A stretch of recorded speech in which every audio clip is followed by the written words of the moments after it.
Senhor, nós somos um com todos os nossos irmãos nessa cidade. E nós queremos pedir para o Senhor tua bênção sobre toda a tua igreja aqui, Senhor. Nós te agradecemos pelo privilégio de pertencermos à mesma família. E nós estamos felizes, Senhor, e agradecidos a ti também pela vida da Amanda, pela vida da Fernanda, pela vida do Akin, da Dandara, pela vida do nosso irmão Leandro, da nossa irmã Denise e do Marquinhos. Obrigado, Senhor, por essa família tão preciosa que o Senhor incluiu na nossa família, são nossos irmãos amados. Que o Senhor esteja guardando eles, cuidando, suprindo, socorrendo e abençoando a recuperação daquelas meninas que nasceram prematuras, que breve elas estejam aí podendo receber visitas saudáveis e fortes, para a glória do teu nome, Senhor. Louvamos a ti pela vida dos nossos irmãos, nosso irmão Amadeu, nosso irmão Adriano, nosso irmão Luiz e todos os nossos amados irmãos aqui na cidade. Que o Senhor esteja guardando eles, fortalecendo e dando crescimento para a tua igreja nessa cidade, Senhor, que é um só corpo e é um só espírito, e nós temos tantos outros irmãos que nós não conhecemos nessa cidade. Mas nós sabemos que é um só corpo, um só espírito, um só evangelho, uma só fé, um só batismo, um só Senhor. E nós te louvamos por esse privilégio de pertencermos a essa única obra que o Senhor está fazendo, para a glória do teu nome. Nessa noite, Senhor, nós gostaríamos muito de continuar nosso estudo onde nós paramos na semana passada. E nós reconhecemos nossas debilidades e limitações para isso. Então pedimos o teu socorro, que o teu Santo Espírito repreenda todos os inimigos da tua palavra e que o Senhor nos dê graça para podermos aprender do Senhor. Nós queremos, como Maria, quedar-se aos seus pés para sermos discipulados a Cristo. Então, Senhor, como a nossa irmã já orou aqui hoje, livra-nos dos nossos conceitos e preconceitos e nos habilita, Senhor, como crianças, a sentarmos aos teus pés e ouvir a tua palavra. Nós te pedimos e te agradecemos. Em nome de Jesus. Amém. Amém, irmãos. Vamos abrir a palavra lá em Lucas. Evangelho de Lucas, capítulo 10. Lucas, capítulo 10, nós estamos estudando sobre Betânia. Nós temos olhado algumas passagens bíblicas onde nos mostra o nosso Senhor em Betânia. E nós começamos com esse texto de Lucas 10. Nós já falamos para os irmãos que não é aqui que nós temos o primeiro relato de Betânia. Nós vimos que o ministério do nosso Senhor é de uma Betânia a outra Betânia. E o motivo de nós estudarmos esse assunto foi que nós vimos lá no último capítulo de Lucas que quando o nosso Senhor vai ascender aos céus, ele toma os seus discípulos, leva eles fora do quê? Fora de Jerusalém, até Betânia. E lá de Betânia, ele abençoando-os, ele é elevado aos céus. Então nós entendemos que todas essas coisas, elas não aconteceram por acaso. O nosso Senhor, cada passo, cada palavra, cada milagre, cada parábola, tudo tinha um princípio, um fundamento, um propósito. E não é à toa que o nosso Senhor é levado aos céus de Betânia. Tanto que em Atos dos Apóstolos, no capítulo 1, nós encontramos a continuação do assunto. E lá, quando os apóstolos, quando Lucas vai citar o que acontece ali, ele cita que acompanhou os apóstolos 2 varões. E esses 2 varões, eles falam para os discípulos não ficarem tristes. Porque do modo como eles viram o Senhor subir, também ele voltaria. E a palavra no original, ela traz bem essa ideia mesmo de semelhantemente. Ou seja, o nosso Senhor, ele ascendeu aos céus de Betânia. E ele voltará para Betânia. Essa ideia que nós temos. Por quê? Porque nós vimos a grande diferença entre os acontecimentos de Betânia para os acontecimentos de Jerusalém. Nós vimos que Jerusalém é, sim, a cidade do grande rei. E que aquela cidade ela foi edificada por Davi com um propósito. Ele queria honrar o Senhor com aquela cidade. E ali Salomão constrói o templo e Jerusalém se torna o centro religioso do mundo. Ou seja, nós podemos afirmar que no meio daquela vinha nasceu uma figueira. E essa figueira é chamada de judaísmo. E o judaísmo não produziu fruto, né? Foi uma figueira que foi adubada, regada com a própria palavra de Deus, mas não produziu os frutos que uma figueira deveria produzir. E essa palavra Betânia significa exatamente casa de figos. Então, quando a gente vai estudar Betânia, a gente vai encontrar lá aquilo que o Senhor não encontrou em Jerusalém. Se em Jerusalém o nosso Senhor foi rechaçado, perseguido, né, e todas as outras coisas mais, em Betânia, ele encontrou aquilo que eu penso são os caminhos para que a sua igreja seja para ele aquilo que ele busca, né? Hoje nós olhamos para esse termo, né, igreja, e o que nós vimos por detrás desse termo igreja não é muito bem aquilo que nós entendemos que deveria ser a igreja. Por quê? Porque de certa forma, né, o sistema religioso que foi criado pela cristandade segue muito mais os princípios daquilo que havia de religião em Jerusalém do que dos princípios que nós encontramos em Betânia. Então, os rituais, os cultos, o sacerdócio e todas aquelas coisas, vou usar essa palavra, tá? Com todo cuidado, mas vou usar essa palavra.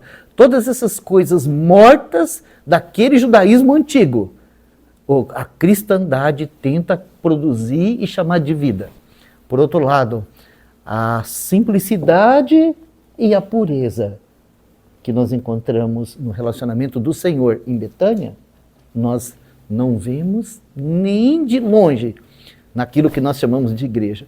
E hoje, quando eu estava tomando banho, me passou um pensamento sórdido, sabe, na minha mente, e eu até considerei diante do Senhor, sabe, que se Ele me desse a oportunidade, um dia eu vou fazer. Por quê? Porque, infelizmente, né, os irmãos, eles se dividem, né, e abrem uma nova denominação. E aí alugam um prédio bonito, faz uma coisa bem ajeitada, coloca lá instrumento, banco e tal, e na frente coloca uma placa, né? E normalmente aquela placa tem um significado, né? Então coloca lá, por exemplo, né, os irmãos do batismo, né, coloca lá Igreja Batista, né? Os irmãos presbiterianos coloca lá Igreja Presbiteriana, né? Os irmãos do Pentecoste, né, coloca lá Assembleia de Deus, Igreja Pentecostal, Congregação Cristã, Igreja Adventista do Sétimo Dia. As placas são sempre muito bonitas. Renascer em Cristo são placas bonitas, são vamos dizer assim, são nomes cheios de significado, mas a gente não vê o significado daquela placa reproduzindo naquilo que realmente é realizado ali, né? Então me veio o pensamento de alugar um salão, sabe, numa cidade, fazer um negócio bem bonito e colocar lá uma placa bem grande e escrever na placa assim, ó, divisão do corpo de Cristo. Porque é isso que são as denominações. Divisão do corpo de Cristo. Né? Porque, de certa forma, não é isso? Ó, né? Colocar uma placa lá, ó, divisão do corpo de Cristo. Eu penso que isso ia mexer com toda a cidade, com todos os irmãos, que eles iam parar, peraí. O que significa isso? Opa! Realmente, nós estamos dividindo o corpo de Cristo e chamando isso de igreja. Dividindo o corpo do Senhor e chamando isso de igreja. E querendo que o Senhor opere nas nossas divisões, abençoe elas mais do que as outras. Não, a nossa divisão da nossa igreja sem placa é melhor do que a divisão dos irmãos pentecostal, porque são barulhentos. Né? Não, mas a nossa divisão batista é melhor que a divisão dos irmãos presbiterianos, porque nós temos o batismo, eles não batizam, batizam a criança, não fazem como a gente. Então, mas na verdade, divisão, divisão, divisão, divisão. Nós vivemos esse período, né, de tanta divisão, e eu penso que tudo isso acontece porque nós perdemos de vista os princípios daquilo que deveria ser a Igreja de Cristo. E Betânia vai nos mostrar esses valores, essas verdades, sabe, sobre o que deveria ser a igreja do nosso Senhor. Então vamos pegar aqui o texto de Lucas, capítulo 10, e vamos ler, né, e vamos ver se a gente consegue avançar um pouco nessa primeira parte aqui. Eu gosto de comparar, sabe, as três principais passagens de Betânia são bastante interessantes, tá? Tem essa daqui em Lucas 10, depois nós estaremos meditando em uma outra que está no Evangelho de João, capítulo 11, e em seguida nós estaremos vendo outro texto que está no capítulo 12. E para cada uma dessas passagens, a gente tem assim, a gente que estuda, né, os textos, a gente tem vamos falar assim, uma nomenclatura de cada uma dessas passagens. Então eu costumo chamar esse encontro aqui de Lucas 10 de o dia glorioso. Por quê? Porque foi o dia que Jesus foi recebido, né? Então nós temos aqui o dia glorioso. Lá no capítulo 11 nós temos o dia tenebroso, porque é o dia do luto. E lá no capítulo 12 nós temos uma mistura dessas duas coisas. Mas vamos lá. No 12 nós temos a mistura das duas coisas. Isso. Nós temos algo glorioso e algo tenebroso, misturado nos dois. Mas os princípios são os mesmos. Então, aqui o texto começa assim, né? Nós já lemos, né? Mas eu vou só fazer uma breve recapitulação para a gente avançar. Aconteceu que, indo eles... Lucas 10, 38. 38. Aconteceu que, indo eles de caminho, entrou Jesus numa aldeia e certa mulher, por nome Marta, o recebeu em sua casa. Aqui nós temos o dia glorioso, porque o Senhor chegou e ele foi recebido. E nós já falamos da importância desse princípio, né? De receber o Senhor. Porque sem receber, nós nunca experimentaremos, de fato, aquilo que ele é. Deixa eu colocar aqui só um salmo, antes da gente continuar, que eu não citei ele na última reunião, mas eu quero colocar ele aqui. Salmo 34, versículo 8. Provai e vede que o Senhor é bom. Bem-aventurado o homem que nele confia. Receber o Senhor é isso, é provar. Provar dele, né? Colocar para dentro aquilo que ele é. Quão importante é isso? Porque o nosso Senhor veio e ele realizou a sua obra. Tudo o que precisava ser feito por nós e para nós, ele fez. Mas nós só poderemos realmente dizer assim, quem é o Senhor, se nós provarmos, né? Há uma grande resistência, né, sobre esse aspecto. Mas vamos usar essa palavra infelizmente, né? Infelizmente, o homem tem essa dificuldade de se render ao Senhor para poder prová-lo, né? E conhecê-lo como ele é. Então o Salmo diz isso, prova, experimenta, né? Experimenta antes de você sair criticando, comentando, experimenta, né? Como que você experimenta? Recebendo. É essa ação, receber. Tudo que a gente pode fazer é receber. Veio para o que era seu e os seus não receberam. Vamos falar assim, isso aconteceu em Jerusalém. Mas em Betânia nós encontramos uma Marta, né, que recebe o Senhor. Então é muito importante esse princípio. A igreja ela começa naqueles que receberam o Senhor. Porque o que é a igreja? A igreja não é uma organização, ela é um organismo vivo. Então a vida da igreja ela se inicia dentro de nós. Não é numa construção, não é numa agremiação, é dentro de nós. E eu penso que um dos grandes erros nossos, sabe, é querer apresentar para as pessoas um sistema religioso, ao invés de cumprir aquilo que está escrito, sabe, de ir por todo mundo e pregar o evangelho a toda criatura. Por quê? Porque quando o evangelho é pregado, quando Jesus é anunciado, o Espírito Santo convence o homem do pecado, da justiça, do juízo, e a própria graça de Deus nos capacita a reconhecer a nossa miséria e receber Jesus. E quando isso ocorre, o Espírito coloca vida dentro de nós. E aí começa a igreja. Ou seja, a igreja não começa com os rituais. A igreja começa onde começa a ser manifestado a vida de Cristo. Então, é a vida de Cristo que nos une e nos leva a viver, a edificar uma casa para Deus. Mas vamos lá, vamos continuar o assunto. Lucas 10, verso 39. E tinha esta uma irmã chamada Maria, a qual, assentando-se também aos pés de Jesus, ouvia a sua palavra. Aí eu falei para os irmãos da importância do discipulado a Cristo, que todos aqueles que recebem a Jesus precisam aprender essa lição de Maria. E tem uma coisa muito interessante, sabe, que eu queria mostrar para vocês aqui. É que nesse texto, né, no versículo 1, deixa bem claro que Marta é dona da casa, porque está aqui, Marta o recebeu em sua casa. Mas quando a gente vai lá no Evangelho de João, no capítulo 11, no versículo 1, nós temos uma outra situação aqui que é muito, muito maravilhosa. Tá? João capítulo 11, versículo 1, está escrito assim, ó. Estava, porém, enfermo um certo Lázaro, de Betânia. Ou seja, nós vamos estudar esse assunto, né? Mas eu só queria destacar isso aqui, ó. Aldeia de Maria. Aldeia de Maria. Aí continua. E de sua irmã Marta. Mas vamos dizer assim, a casa era de Marta, mas a aldeia era de Maria. É muito legal isso, a gente olhar para esses detalhes, né? Esses detalhes da palavra. Agora eu vou falar uma coisa para vocês que não está na palavra, tá? Mas que está na... Tem uma continuação, tem a aldeia povoada de Maria e da sua irmã Marta. Sim, sim. Foi igualdade? Mas a Maria está em primeiro lugar aqui. E é muito interessante isso, sabe? Porque existe um outro lugar que tem uma pecadora que vai chorar aos pés de Jesus, que ela segue o mesmo princípio de Maria.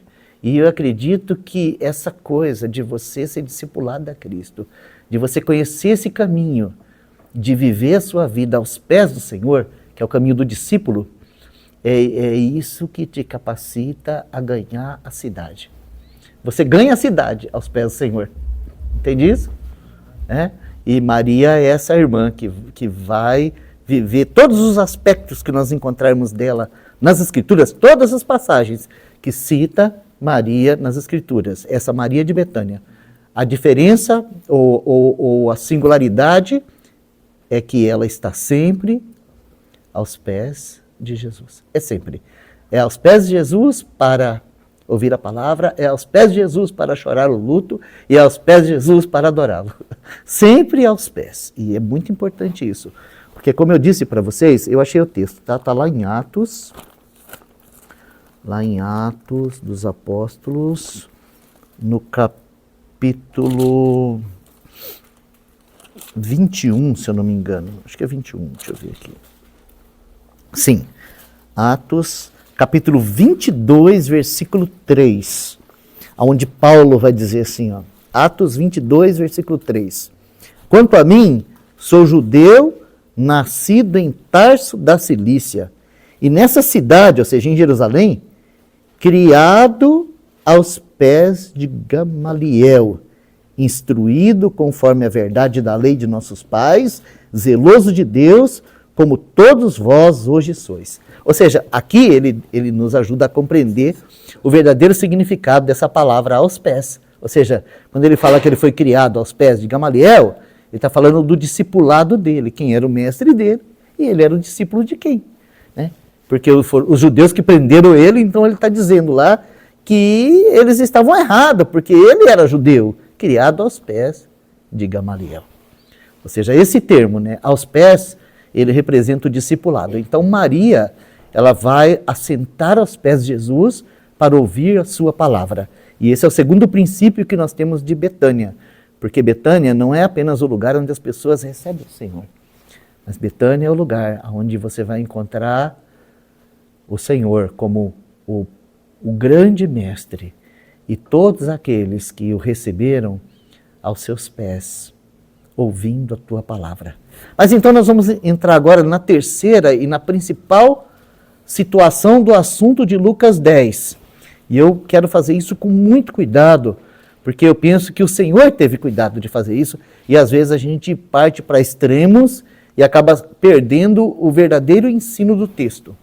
Então no versículo 40, diz assim, ó, Marta, porém, andava distraída em muitos serviços.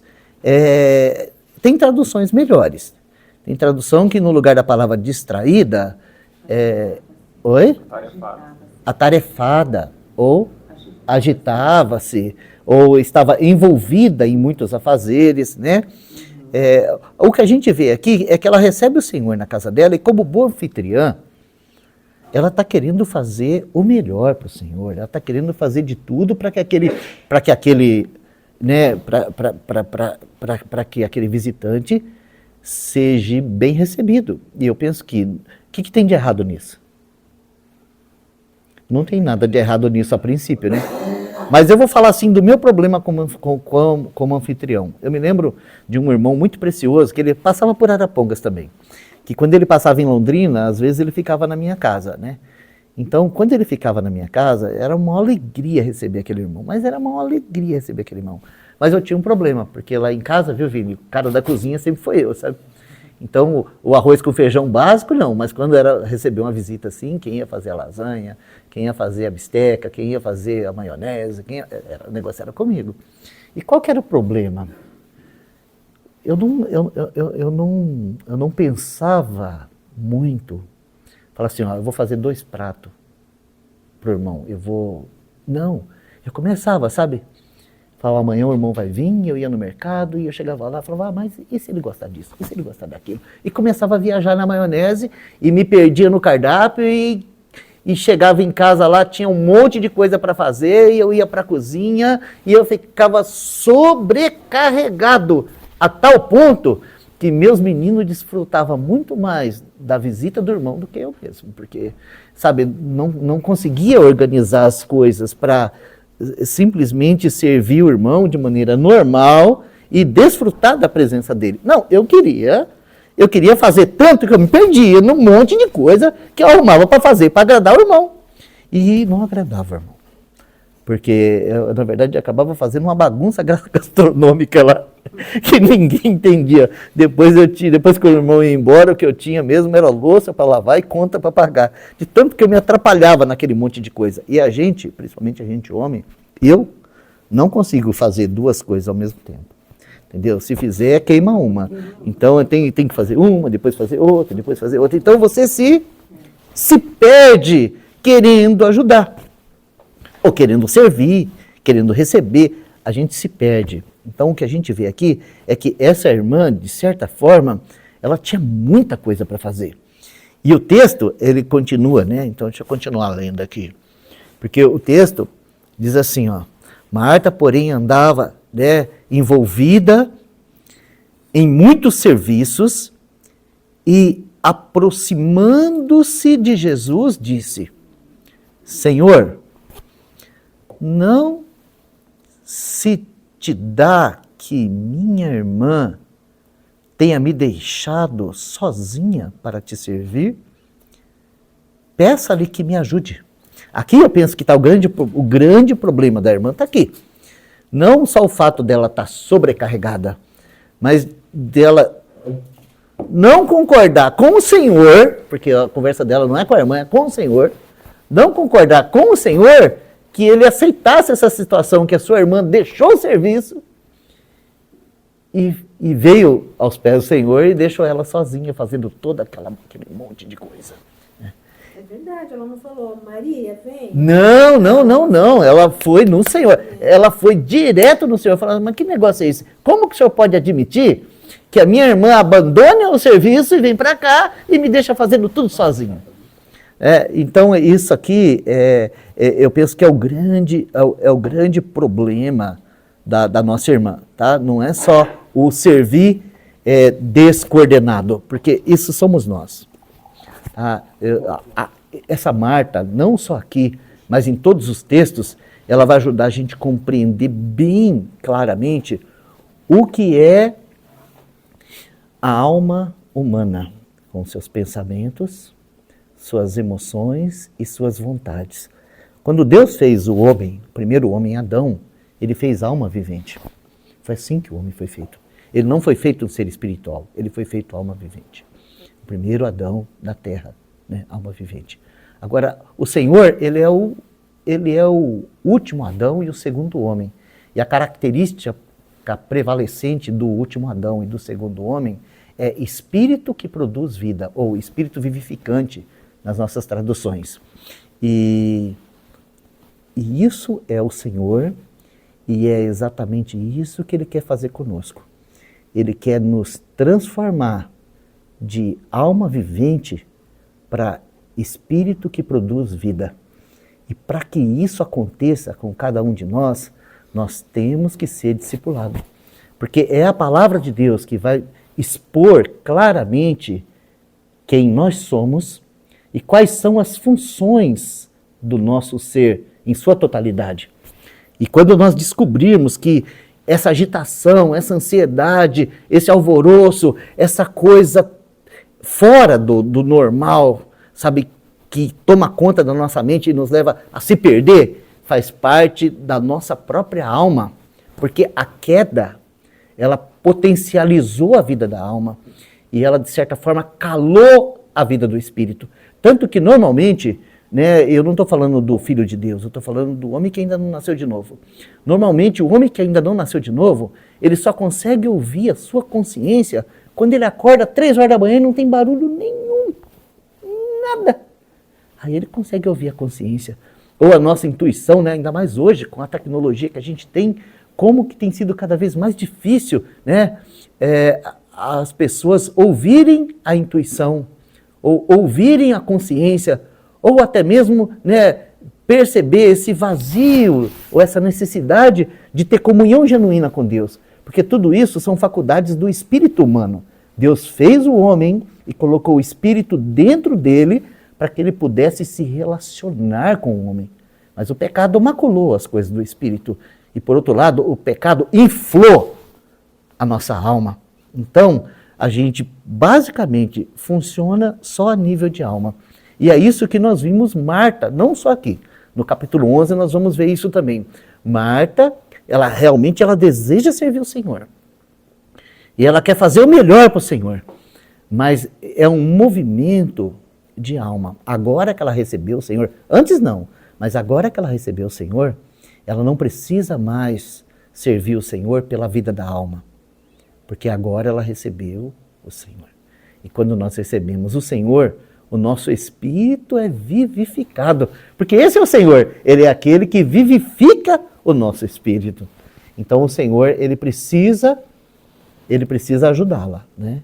E aí ele vai falar para ela. Mas antes, eu quero mostrar um outro detalhe aqui, da diferença do serviço da alma para o serviço espiritual. Porque o ativismo faz parte da alma humana. Só que tem um problema. Nós nunca, jamais nos contentamos com o nosso ativismo. A gente trabalha, e quando chega lá no fim, aquilo não preencheu. Sabe, perguntaram para um baita de um milionário aí na história do passado, inclusive Arapongas está na vida desse homem. Esse Rockefeller,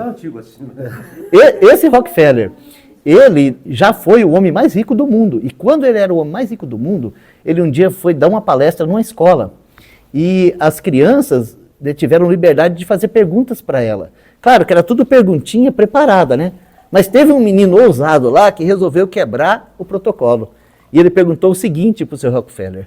Falou assim, ó, quanto de dinheiro... Quanto de dinheiro um homem precisa para ele ficar descansado, contente, satisfeito? Então diz que o Rockefeller parou o discurso, parou, pensou um pouco e respondeu com as seguintes palavras: um pouco mais do que o que ele tem. Ou seja, a alma, ela nunca está satisfeita com o seu ativismo. Então ela precisa do quê? Para ela trazer assim uma certa satisfação ao seu ativismo, ela precisa de outras pessoas fazendo a mesma coisa. Então essa é a diferença do serviço espiritual para o serviço da alma. O serviço espiritual que nós oferecemos ao Senhor, a gente oferece com alegria, gratidão e prazer, porque a gente faz para o Senhor e não a homens, e não importa nem da gente aparecer e nem de ter outras pessoas fazendo a mesma coisa com a gente. Porque é algo, sabe, que é uma comunicação entre nós e Deus e nós, só. Mas o serviço da alma, não. O serviço da alma, eu preciso de ter outras pessoas. Plateia e pessoas fazendo a mesma coisa junto comigo. Eu preciso de aprovação e de participação de todo mundo. Por isso que a gente vê isso, tá, em todo ativismo humano. Ninguém se satisfaz se não tiver outra pessoa. Você não fica satisfeito de fazer. Você tem que falar assim, ó, eu estou fazendo sozinho, não tem ninguém me ajudando.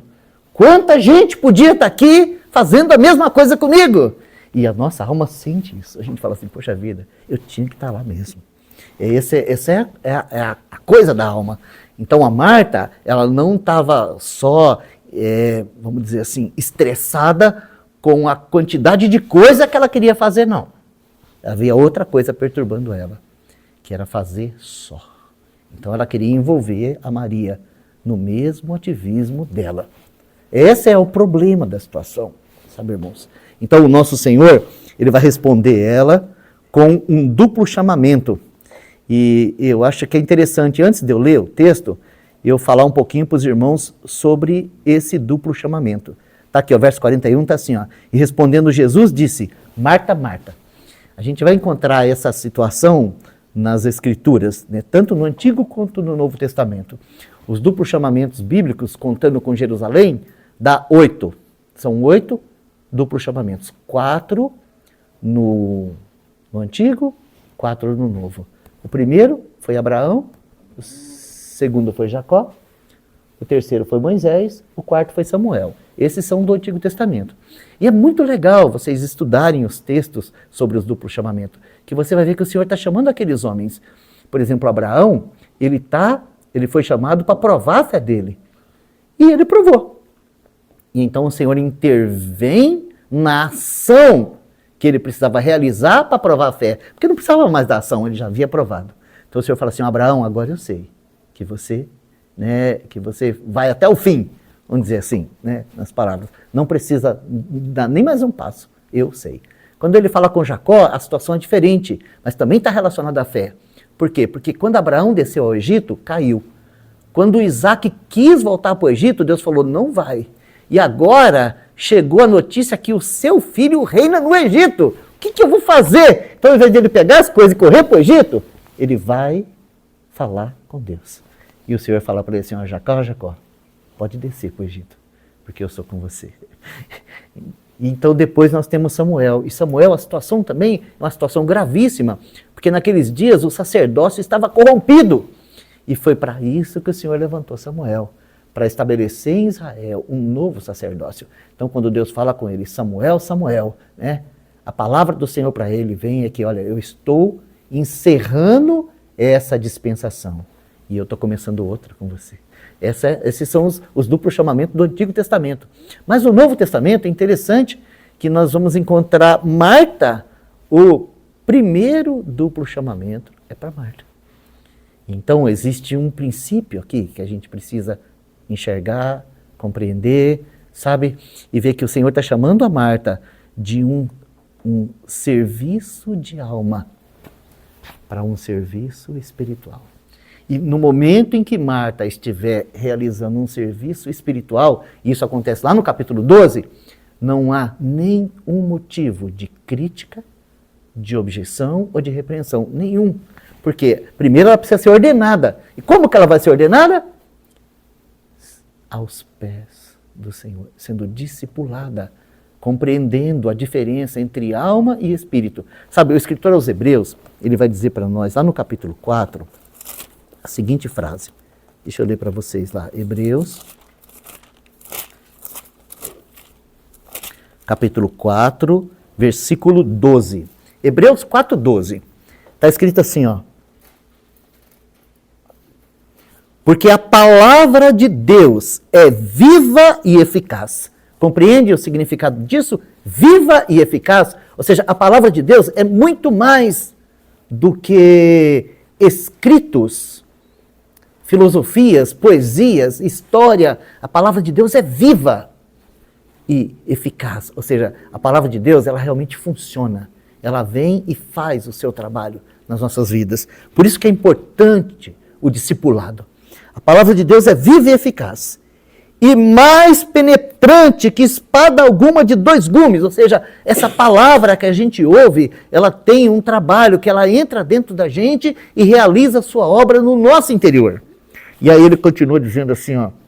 E penetra até dividir a alma do espírito, as juntas e medulas. Ou seja, é o discipulado que vai nos capacitar a compreender a constituição humana, principalmente nessas 2 partes, tá? Alma e espírito, porque assim como juntas e medulas são coisas próximas, mas diferentes, alma e espírito também são coisas, vamos dizer assim, são partes interiores nossas, que só a palavra de Deus pode separar o que é alma, o que é espírito. Só a palavra. Inclusive, existe um campo teológico, se eu não me engano, os irmãos da linha arminiana, do arminianismo, eles têm esse conceito que alma e espírito é uma coisa só. Mas sabe por que tem esse conceito que alma e espírito é uma coisa só? Por falta da palavra. Ou seja, é a palavra de Deus que faz essa divisão dentro de nós. Uma vez eu estava lendo um livro de um irmão, aquele que você citou. Não. Hã? Está explícito que Sim, a espada que... sim. Eu estava lendo um livro, O Homem Espiritual 2. Ah, que série. Homem Espiritual 1, Homem Espiritual 2, Homem Espiritual 3 e O Poder Latente da Alma. Que série de livro, que coisa. Na verdade, é a única série que o Atmani escreveu mesmo. Porque os outros foi tudo compilação. Essa é a única que ele mesmo escreveu. E quando eu estava lendo o 2, Homem Espiritual 2, eu encontrei um capítulo inteiro com o título As Boas Obras da Carne. E aquilo ali acabou comigo, sabe? O Senhor, ele realmente me pegou naquele texto. Porque eu era um pregador de alma. Eu era nascido de novo, mas era um pregador almático. Era tudo alma. Pregava na base do sentimento, sabe? O negócio era fazer a igreja pegar fogo. Era isso que era importante, mais nada.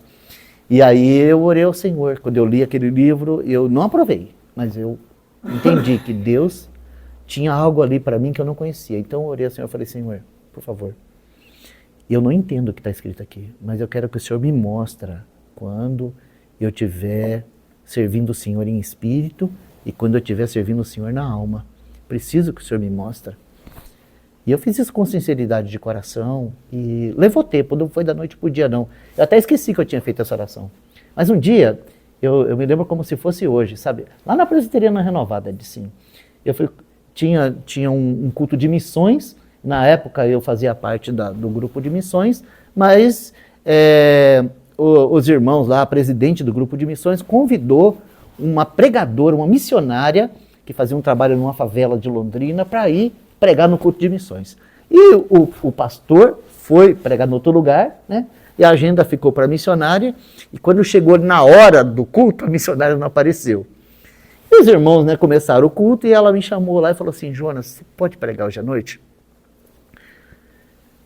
Eu falei, eu posso, né, mas só que eu preciso me preparar, né? Daí eu entrei numa sala lá, fechei a porta e fui orar e pedi para o Senhor um texto e tive um tempo ali diante do Senhor, clamando socorro, e o Senhor me deu um texto. Um texto que está no Evangelho de João, no capítulo 7, versículo 37, 38, 39.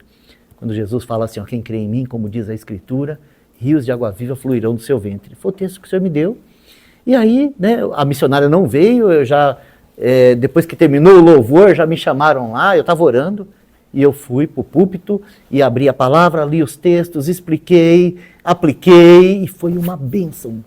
Foi assim, sabe, uns 30 minutos de estudo, mas foi uma bênção mesmo o estudo sobre o assunto. E aí, a hora que eu terminei aquilo que o Senhor tinha dado, sabe, eu estava muito emocionado de poder ter entregado aquela palavra, sabe? E na emoção, eu comecei a incendiar a igreja, sabe, com aquela emoção. E eu comecei a incendiar e o povo começou a responder, porque eu dava glória a Deus, o povo dava glória a Deus, eu falava aleluia, sabe, eu socava o ar, e o povo gritava, e eu comecei a percorrer o púlpito de um lado para o outro, sabe, todo emocionado. E eu já ia fazer um apelo para o pessoal vir para frente, quando o Espírito Santo falou assim, ó, isso aí é a tua alma. Então, meu irmão, aquele dia foi um dia muito vergonhoso para mim, porque naquele momento que o Espírito Santo me fez lembrar daquela oração e mostrou para mim que toda aquela agitação que eu estava fazendo com a igreja inteira não era espiritual, e eu tinha certeza que aquilo era espiritual, eu entreguei o microfone para a irmã, saí e voltei lá para aquele lugar que eu estava orando, pedi perdão para o Senhor, e a partir daquele dia eu consegui fazer essa separação e nunca mais deixei com que esse descontrole emocional roubasse aquilo que o Espírito tinha semeado, sabe? Porque era exatamente assim que funcionava comigo. E aquele dia eu vi a divisão entre alma e Espírito em mim. Então isso mudou tudo o meu ministério. Porque no outro dia eu fiz uma fogueira. E eu tinha uns livros que eu mesmo havia feito de sermão. Para tudo que você pensar, eu já tinha o sermão pronto. Com o texto, as divisões, os versículos. Sabe? E eu coloquei fogo numa lata lá e eu joguei aqueles livros de mensagem lá. E eu, olha, tudo quanto era material teológico que eu tinha, eu botei lá. Eu botei fogo, um monte de coisa que eu tinha, sabe? E eu só não queimei uma Thompson que eu tinha, era a minha Bíblia, que eu andava com ela para todo lado, que ela tinha recurso de mensagem, e eu não queimei ela não conseguiu, eu guardei ela, só que eu nunca mais usei. A partir daquele dia eu comecei a usar a Bíblia assim, ó, Bíblia, sem comentário, sem nada, Gênesis, Apocalipse. E aí eu pego a Bíblia, só que eu tenho esse problema, né? Eu vou lendo, eu vou estudando, vou anotando. Aí quando ela está toda anotadinha, o Senhor fala assim, ó, tá na hora de você dar essa daí. Aí ela vai embora, eu pego outra sem nenhuma anotação. Para poder realmente depender do Senhor, sabe? A cada situação, a cada mensagem, a cada pregação. E não misturar essa coisa da alma naquilo que o Senhor está dando. Então essa foi a lição que eu aprendi. Por que eu estou falando isso para vocês? Porque o texto aqui, a repreensão do Senhor aqui é porque ele está chamando a Marta, tá? Para aquele serviço precioso, mas realizado a nível de alma, para um serviço espiritual a Cristo. Então o texto ele vai dizer assim no verso 41, e respondendo disse-lhe, Marta, Marta, está ansiosa e preocupada com muitas coisas, mas uma só é necessária. E Maria escolheu a boa parte, a qual não lhe será tirada. Ou seja, a nossa alma faz isso, ó, ela nos leva a se perder de tanta coisa. Mas uma coisa só era necessária para Marta e para nós. Uma coisa só. Sabe, o Senhor quer que a gente tire o foco de todas as outras coisas e foque nele mesmo. Nós precisamos aprender dele, aprender a ouvi-lo, aprender a ser guiado por ele, aprender a ser ensinado por ele. Sabe, deixar que o Espírito dele ordene a nossa alma. Porque quando a nossa alma é ordenada, então nós podemos servi-lo de um modo espiritual, sabe? Servi-lo de acordo com aquilo que realmente agrada a ele. Se vocês pegarem lá o Evangelho de João mesmo, no capítulo 12, João, capítulo 12, João, capítulo 12, versículo 2, está escrito assim, ó, o texto, ó. Fizeram-lhe, pois, ali uma ceia, e Marta servia. E Lázaro era um dos que estavam à mesa com ele. Deixa eu falar um negócio de Lázaro ainda, que nós vamos estudar isso para frente, mas o primeiro texto fala, né, que Marta era dona da casa. No segundo, né, a gente viu lá que... É o mesmo dia, tudo? Hã? É o mesmo dia que está... Não, são eventos diferentes. O texto de João 12 são eventos diferentes. Então, no 11 fala que era a aldeia de Maria e de sua irmã Marta, né? E aqui no capítulo 12 nós temos Lázaro em destaque. Porque Lázaro, ele nem aparece aqui em Lucas 10, e lá em João 11, ele é o amigo de Jesus, amado de Jesus, que está muito doente, morre e depois ressuscita, né? Mas depois que Lázaro ressuscitou dentre os mortos, de certa forma, sem ele precisar fazer ou falar nada, depois que Lázaro ressuscitou dos mortos, ele é um testemunho ou uma testemunha viva da obra de Deus na humanidade. Ou seja, o objetivo do Evangelho é produzir morte e ressurreição em nós. Morte e ressurreição, porque é através da morte e ressurreição que realmente a gente se torna uma verdadeira testemunha de quem é Jesus. Então, agora que eu vou falar para vocês é só tradição, tá? Diz a tradição que aquela aldeia, depois que Lázaro ressuscitou, ela deixou de ser chamada Betânia e passou a ser conhecida como... eu vou usar uma palavra aqui que talvez não seja exatamente ela, mas foi a que chegou até a mim. Lazarópolis. Ou seja, depois da ascensão do Senhor, né, na história, essa cidade, ou essa aldeia, ganhou o nome de Cidade de Lázaro. Ou ela ficou conhecida como a Cidade do Lázaro. Não era nem mais a casa da Marta, nem a aldeia de Maria, mas ela se tornou a cidade de Lázaro. Então, é bem importante conhecer um pouco sobre isso, porque você vê que o Senhor vai fazer essa revolução e no final ele vai colocar esse Lázaro como alguém que a gente vai ver isso, tá? Os judeus que vieram de Jerusalém, eles voltam dizendo assim, nós temos que matar Jesus e Lázaro. Por quê? Porque agora ele é uma testemunha viva do poder da ressurreição. Lá, antes da crucificação do Senhor, havia uma testemunha viva do poder da ressurreição, Lázaro. Mas aqui, né, voltando para Lucas 10, o verso 42, né, ainda falando da situação do duplo chamamento, né, a gente vê de modo claro que o Senhor está chamando Marta das suas preocupações e ansiedades para uma coisa só, necessária, uma coisa só, necessária. E aí o verso 42 vai dizer assim, ó, e Maria escolheu a boa parte, a qual não lhe será tirada. O que Maria escolheu? Aprender, ouvir, receber. Então nós podemos dizer assim, ó, que todos nós só vamos ser libertos do ativismo da alma no serviço ao Senhor se a gente entender que a gente precisa assentar aos pés do Senhor e deixar a palavra dele fazer essa divisão interna antes da gente partir para o serviço. Porque vamos falar assim, né? Vou voltar a falar do modo religioso, né? Quando a gente olha lá para os princípios de Jerusalém, né?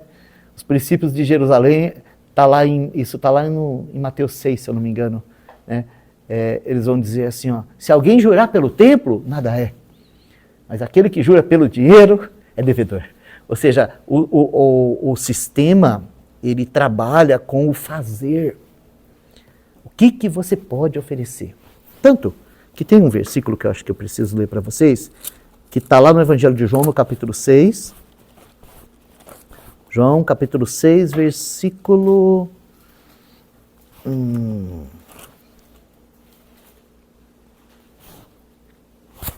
João 6... Jesus... João 6, versículo 28. João 6, 28. Aqui nós temos o nosso Senhor pregando para judeus, tá? Está pregando para judeus. Né? Não está em Jerusalém, mas ele está lá com uma multidão de judeus. E ele está pregando sobre um tipo de trabalho que eles não conheciam, tá? Que é o trabalho espiritual. E aí, no verso 28, eles vão dizer assim, ó, que faremos nós para executarmos as obras de Deus? Olha que pergunta, né? Uma pergunta de quem entende que tudo que Deus precisa é do que eu posso fazer. E de certa forma, sabe, nós encontramos em todo tipo de religião esse tipo de evangelho, que o importante é o que você vai fazer. Né? Então a resposta aqui do Senhor é essa, ó, verso 29. Jesus respondeu e disse-lhes, a obra de Deus é essa, que creiais naquele que ele enviou. Ou seja, eles vieram com uma ideia do que eles podiam fazer. E o Senhor vai falar o que eles podem fazer. Agora, isso que eles podem fazer, não dá para fazer a nível de alma. Isso que eles podem fazer é um exercício espiritual. Crer no Senhor Jesus Cristo é um exercício espiritual. Quando Paulo é preso lá em Filipos, acontece a mesma coisa, sabe? Depois daquele maravilhoso culto que teve lá na cadeia, aquele homem querendo se matar, e Paulo vai lá e pede para ele não tirar a vida, que estava todo mundo lá. Ele pula no meio de todos ali, cai de joelho aos pés de Paulo, e ele quer saber o que ele pode fazer para ser salvo. O que Paulo responde a ele? Crê no Senhor Jesus Cristo e será salvo, tu e tua casa. Agora, esse crer não é um movimento de alma. Esse crer é algo que parte do mais profundo do nosso ser. Porque esse crer representa uma entrega ao Senhor. Isso que é crer nele.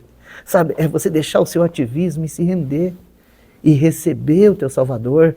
e desfrutar desse privilégio de saber que agora é Ele em você que vai realizar a obra que precisa ser realizada. Agora, para que Ele realize a obra que precisa ser realizada em nós, então todo esse ativismo da alma tem que estar num lugar só. Só tem um lugar que consegue deter o ativismo da alma humana. Sabe qual que é o lugar? Gálatas 2:20. Eu já estou crucificado com Cristo. Não vivo mais pela minha alma, mas Cristo vive a sua vida dentro de mim. Esse é o movimento espiritual que pode produzir em qualquer um de nós um serviço que agrada a Deus. Como nós vamos aprender isso? Aos pés do Senhor, ouvindo a sua palavra e deixando que essa palavra, que é viva e eficaz, penetre todas as áreas da nossa vida. Porque o grande objetivo do Senhor não é agora fazer assim, ó, eureka! Não! O grande objetivo do Senhor é que essa palavra não seja perdida, que ela fique em nosso coração. E amanhã, quando eu chegar lá no meu dia a dia, que eu começar o meu ativismo, o Senhor fala assim, ó, isso é ativismo. Te aquieta, vem me ouvir. Vem saber o que eu quero de você, como que eu quero que você reaja nessa situação, como que eu quero que você funcione nessa outra, como que eu quero que você, sabe, me deixe eu ter o controle da sua vida. Porque a nossa alma, ainda que todas essas coisas aconteceram, ainda que a gente recebeu Jesus como Salvador, ainda que a gente tem, sabe, dentro de nós esse privilégio de saber que nós temos a vida eterna, nós estamos em Cristo, a nossa alma não quer perder o posto, ela não quer perder o ativismo, ela não quer parar, de jeito nenhum. Então é a palavra de Deus, viva, eficaz. Ela vai nos dar clareza disso, de que nenhum desse nosso serviço baseado na força do braço pode realmente, de verdade, agradar o Senhor e nem agradar nós mesmos. Mas quando o Espírito do Senhor manifesta a vida de Cristo através de nós, então isso satisfaz o coração de Deus, isso, sabe, preenche o nosso ser de gozo, de alegria, de satisfação, de ter esse prazer de estar servindo o Senhor em espírito, em todas as nossas coisas, sabe? Porque não existe na vida cristã essa coisa que a religião trouxe, sabe? Que a gente tem uma vida secular e a gente tem uma vida espiritual. Não existe isso. Na verdade, esse assentar aos pés do Senhor vai promover a seguinte questão: o Senhor vai pegar tudo aquilo que é a nossa vida secular e vai tocar em cada uma dessas coisas. E tudo se tornará um culto a Deus. Tudo. Então aí sim, nós temos, sabe, realmente aquilo que o Senhor quer fazer conosco através da sua palavra. Por isso que é importante esse detalhe de Lucas 10. Né? Vamos concluir. Maria escolheu a boa parte, a qual não lhe será tirada. Vou só, tá, para concluir, eu só vou fazer um comentário. E por que daí não foi convidada a Marta para provar da boa parte também? Então não, ele chamou ela. Ele falou assim, ó, Marta, Marta. Ó, aqui, ó, Marta, Marta. Ele chamou ela. Estás ansiosa e preocupada com muitas coisas, mas uma só é necessária. Ou seja, vem, senta aqui com Maria. Maria escolheu a boa parte, a qual não lhe será tirada. Sabe, eu vou colocar esse texto aqui com um outro versículo que me veio à minha mente aqui, só que agora eu não me lembro onde está escrito. Se eu não me engano, é Apocalipse, onde o Senhor fala do galardão. Ele fala assim, ó, e o meu galardão, esse que vem acender e mora, e o meu galardão está comigo para dar. Como que? Você lembra onde está escrito, Rui? Apocalipse. É no capítulo 1?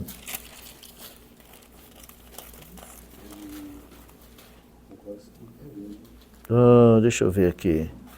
Não, não é o capítulo 1, não. Gente. Qual que é o galardão? Eis que venho sem demora, e o meu galardão está comigo. É Apocalipse capítulo 22, versículo 12. Apocalipse 22, 12. Eis que venho sem demora, e o meu galardão está comigo, para dar a cada um segundo a sua obra. Ou seja, a obra espiritual que é realizada aqui, ela não só traz satisfação aqui, mas ela tem galardão e valor na eternidade. Olha que diferença. Ou seja, não será tirado.